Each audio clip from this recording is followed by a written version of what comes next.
Carnivorous plants don't just wait for prey, they use some of the most advanced traps in nature. The most famous is the snap trap of the Venus Flytrap.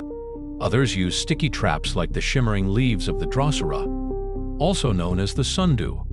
And some plants build deadly pits filled with digestive liquid. Inside these traps, insects slowly dissolve, turning into nutrients for the plant.